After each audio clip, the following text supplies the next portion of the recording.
Good morning everyone. আমিও আমার পরিবার বেশ ভালো আছি। আশা করি তোমরাও সবাই খুব খুব খুব ভালো আছো। তো আজকের দিনটা আমি শুরু করেছি ট্রেনের মধ্যে দিয়ে। আসলে আমরা ছুটিতে বাড়ি গেছিলাম। আমি, আমার ছেলে আর আমার হাসব্যান্ড। আর আমাদের সাথে তখন মাও ছিল। মা এবারে আমাদের সাথে বাড়ি গেল, কিন্তু আসার সময় মা বাড়িতেই রয়ে গেল। এখন আর মায়ের আশা এখানে হবে না। মা আসবে আবার কিছুদিন পর। বাড়ি থেকে যখন আমরা ফিরে আসছি, অর্থাৎ কালকে যখন আমরা ট্রেন ধরেছি, তখন ওয়েদারটা একদম খুব গরম ছিল।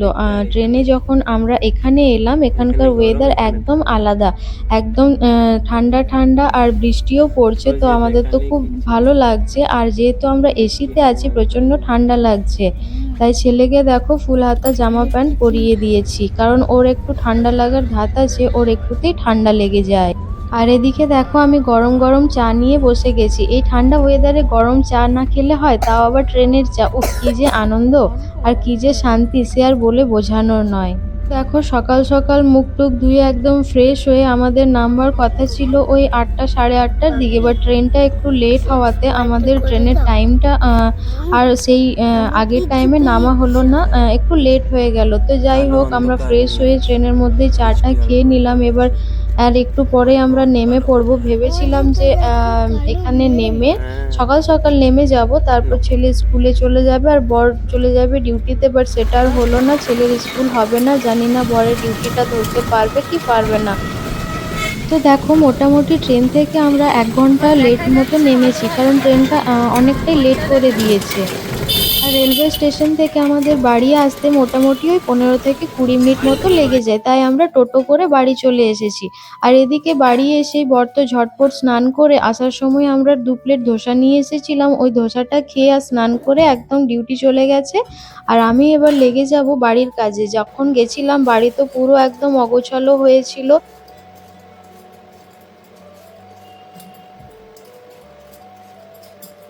আর আমাদের যেহেতু সকালে আসার কথা ছিল, কিন্তু ট্রেনটা লেট করায় আমাদের আসতে দেরি হয়ে গেছে। তাই আমাদের বাড়িতে যে দুধ দিতে আসে, উনি আজকে দুধটা উপরেই দিয়ে গেছে। তো এদিকে আমি এসেই দুধটা প্রথমে গরম করে নিয়েছি, কারণ সকাল সকাল দুধটা দিয়ে যায়। আর বেশি দেরি হলে দুধটা আবার নষ্ট হয়ে যাবে।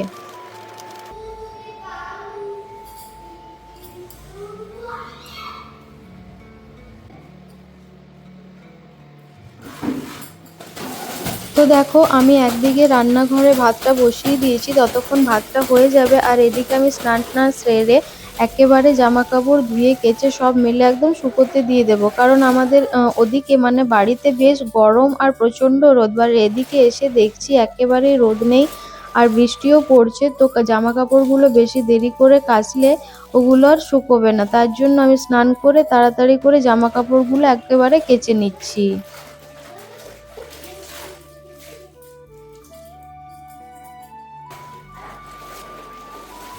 চলো, যেটুকু জামা কাপড় ছিল আজকে তো সেইগুলো কাচা হয়ে কারণ এগুলো তো অনেকগুলোই জামা কাপড় হয়ে গেছে। এতগুলো একসাথে কাচা সম্ভব নয়। ওই জন্য একটু একটু করে কেচে নিচ্ছি। চলো এদিকে তোমাদের সাথে কথা।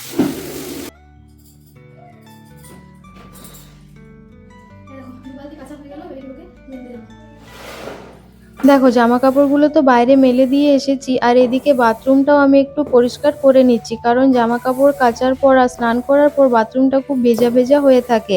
আর এই জন্য আমার বাথরুমটা ক্লিন, একদম ক্লিন, সবসময় ক্লিন করে রাখতে বেশ ভালো লাগে। ওই জন্য আমি বাথরুমটা স্নান করার পর আর জামা কাপড় কাচার পর একটু ভালো করে পরিষ্কার করে নিই।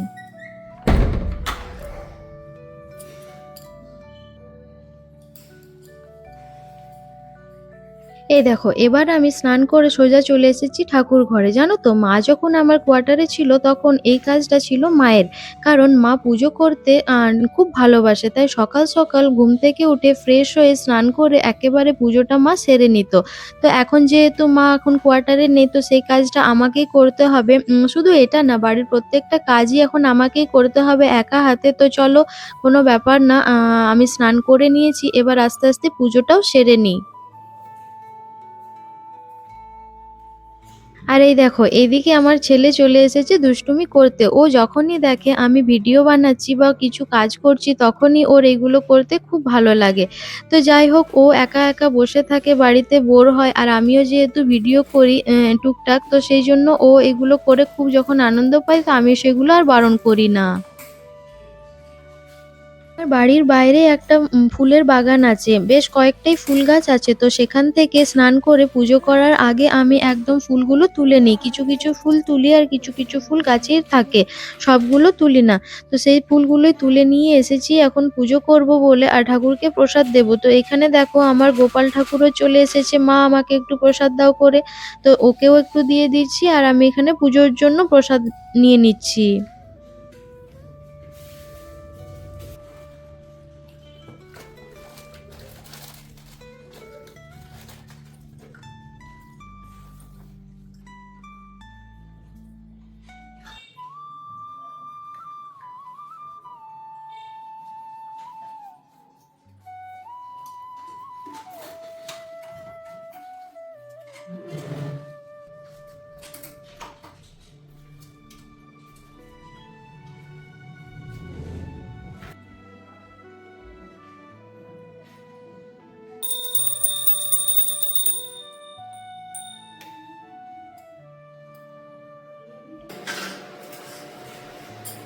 এই দেখো পুজো-টুজো সেরে আমি সোজা চলে এসেছি রান্নাঘরে। একেবারে খিদেতে তো আমার অবস্থা একেবারে খারাপ হয়ে গেছে। কারণ দেখেইছো তোমরা সকালে আমি সেই ট্রেনে ১ কাপ চা খেয়েছি আর কিচ্ছু খাইনি। তো চলো এখন তো আমার রান্নাও হয়নি। আর বলেছিলাম সকালে যে ২ প্লেট ধোসা নিয়েছি। সকালে ১ প্লেট তো আমার বরমশাই খেয়ে ডিউটি চলে গেছে। আর আমার তো তখন থেকে খাওয়াই হয়নি। তো এদিকে ওই ধোসাটা নিয়ে আমি বসে পড়লাম। আর আমার ছেলেও আমার সাথে একটু খেয়ে নেবে। তো ওকেও খাইয়ে দিই আর আমিও খেয়ে নিই ততক্ষণে ভাতটা হয়ে যাক। যতক্ষণে ভাত হবে ততক্ষণে আমাদের ধোসাটা খাওয়া হয়ে যাবে। ভাতটা একটু লেটেই খাবো। আর আমার বাড়ির কাজ এখন অনেকটা বাকি আছে। ঘরদোর ঝাড় দেওয়া, পরিষ্কার করা, বিছানাপত্র গোছানো সবই এখন বাকি আছে। তো খাবারটা খেয়ে ওইগুলো সেরে নিই।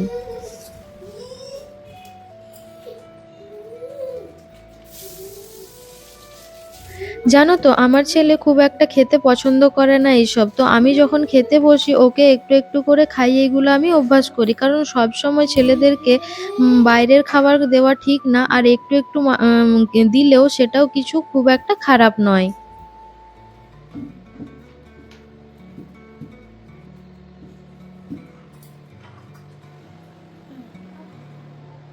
বাড়িতে যখন গেছিলাম তখন তো বেশ গরম ছিল বাড়িতে। আর এদিকে এসে দেখছি ওয়েদারটা একদম সম্পূর্ণ আলাদা। বেশ ঠান্ডা, ঠান্ডা আর বৃষ্টিও পড়ছে। তো সেইজন্য ছেলেকে খুব একটা স্নান করাইনি। ওই তেল মাখিয়ে আর ফুল হাতা জামা প্যান্ট পরিয়ে দিয়েছি। আজকে তোর স্কুলও যাওয়া হলো না। একটু সুইমিং ক্লাস আছে সেটাও মনে হয় আর যাওয়া হবে না। বৃষ্টি পড়ছে, বৃষ্টির জন্য সুইমিং পুলের জলটা খুব ঠান্ডা।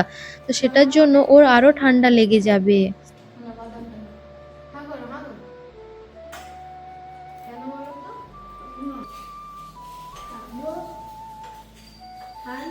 যাই হোক দেখো খাবার খাওয়ার পর এখানে আমি রান্নাঘরে চলে এসেছি। ততক্ষণে আমার ভাতটাও হয়ে গেছে। তো রান্না-টান্না যেহেতু হয়ে গেছে এবার রান্নাঘরটা একটু পরিষ্কার করে নিই। ২-৩ দিন বেশ আমরা ছিলাম না। রান্নাঘরটাও বেশ নোংরা হয়ে জানো তো আমি ঘরদোর রান্নাঘর একেবারে নোংরা দেখতে পছন্দ করি না। তো আমার যতই কষ্ট হোক আর যতই দেরি হোক রান্না-টান্না সেরে একেবারে আমি ঘরটাও যেমন পরিষ্কার করি রান্নাঘরটাও ঠিক সেইরকমভাবে পরিষ্কার করে নিই। আর এইগুলো আমার করতে বেশি একটা সময় লাগে না।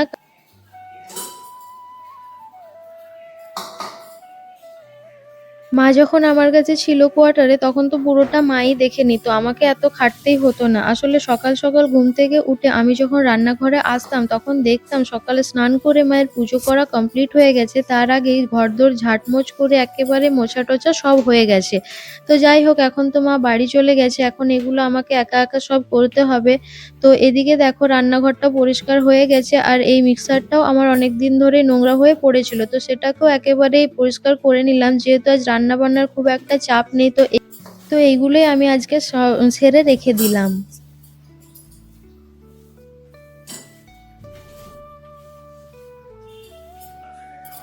এবার চলে এসেছি ঘরদোর পরিষ্কার করার জন্য। আর এটা দেখো এই রুমটা কেমন হয়ে আছে। যখন গেছিলাম আগেই বললাম পুরো ঘরটা অগোছালো হয়েছিল। আর এই সব চাদর, বালিশের ওয়ার এগুলো তো সব মা কেচে দিয়েছিল। তো সেইজন্য আর যাবার তাড়া ছিল আর পাড়াও হয়নি এগুলো। তো এগুলো এখন আমি পরিষ্কার করে নেব। ১ম এগুলো সব আমি নিচে নামিয়ে নেব। কারণ এগুলো বিছানার উপরে থাকলে বিছানার চাদর-টাদর পাতা যাবে না, বিছানাটাও ঝাড়া যাবে না। এক, এক করে চলো এগুলো সব নামিয়ে নিই আর বিছানাটাকেও সুন্দর করে ঝেড়ে একদম সব পেতে নিই।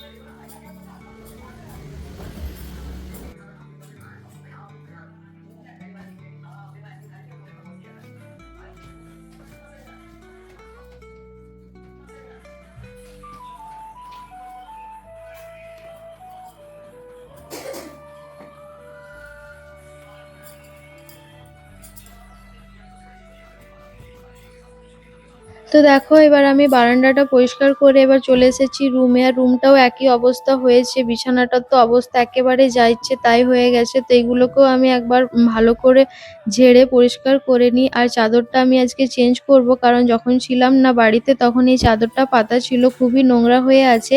তো এইগুলোকে আমি আজ আর কাচবো না, পরিষ্কার করে পেতে নিই, কালকে এগুলো সব ধুয়ে মুছে পরিষ্কার করে দেব। আর বালিশের কভারগুলো আজকে লাগিয়ে নেব।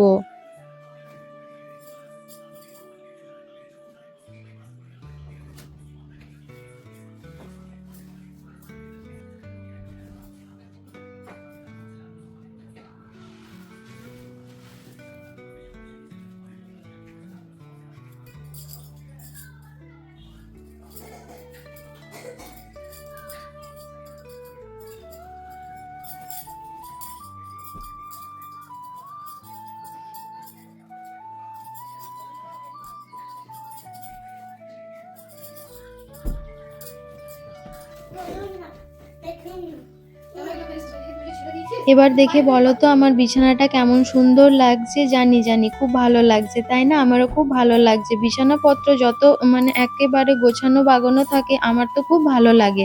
এবার ঝাঁটফাট দেওয়া হয়ে গেল, এবার ঘরদোরগুলো একটু মুছে নেব, কারণ অনেক দেরি হয়ে গেছে, মোটামুটি 3টে সাড়ে 3টে বেজে গেছে এগুলোই করতে। আমার এখনো খাবার খাওয়া হয়নি, এইটা সেরে মানে ঘরটা মুছে একেবারে খাবার টাবার খেয়ে একটু ছেলেকে নিয়ে রেস্ট করব।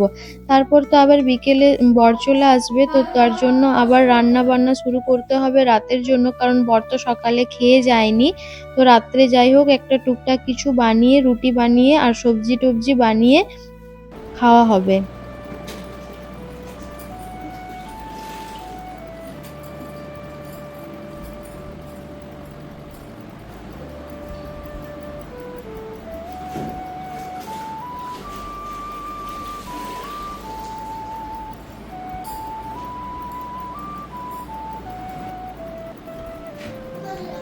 চলো রুম বারান্দা এগুলো তো মোছা হয়ে গেছে, লাস্ট কাজ হচ্ছে রান্নাঘরটা একদম ক্লিন করে মুছে নেওয়া।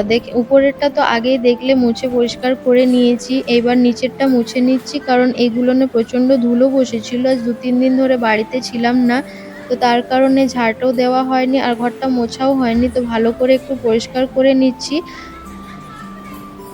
তো চলো আজকের ভিডিওটা এখানেই শেষ করছি। আশা করি আমার ভিডিওটা তোমাদের ভালো লেগেছে, আর যদি ভালো লেগে থাকে তাহলে অবশ্যই একটা লাইক, সাবস্ক্রাইব আর কমেন্ট করে আমার পাশে থেকো।